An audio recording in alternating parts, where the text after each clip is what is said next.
Ahojte mladí zo spoločenstva Angelus. Dozvedel som sa, že vy tak sa snažíte hľadať povolanie a podobne a zároveň každý z nás teraz prežíva adventný čas, tak krátke povzbudenie zvlášť pre vás, alebo teda pre vás.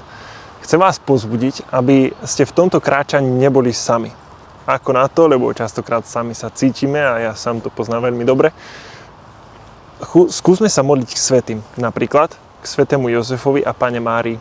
Prečo? No lebo oni tak až neodbytne súvisia s Vianocami, s adventom, s časom prípravy na Vianoce a s celým vianočným príbehom. Súvisia s tým, ako Ježiš prišiel na túto zem.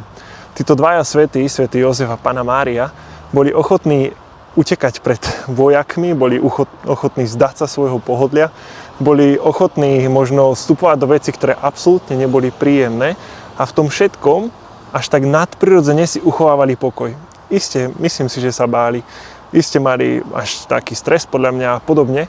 A predsa mali veľkú dôveru v Boha, že to, čo robia, tak má zmysel. A k tomu chcem povzbudiť aj nás. Modlíme sa k týmto svätým a dôverujme Bohu, že aj napriek našich ťažkých okolnostiach, napriek našim ťažkým okolnostiam, Boh nás bude viesť. Boh bude s nami v tom všetkom, čo prežívame. Takže posielam vám požehnanie, povzbudzujem k modlitbe a povzbudzujem k dôvere voči Pánu Bohu. Že on je ten, ktorý je na konci, on je ten, ktorý kráča s nami a on nám dáva dobrých priateľov a mámu, napríklad nebeskú matku a nášho patrona, svätého Jozefa, ktorý nás môže v tom všetkom viesť.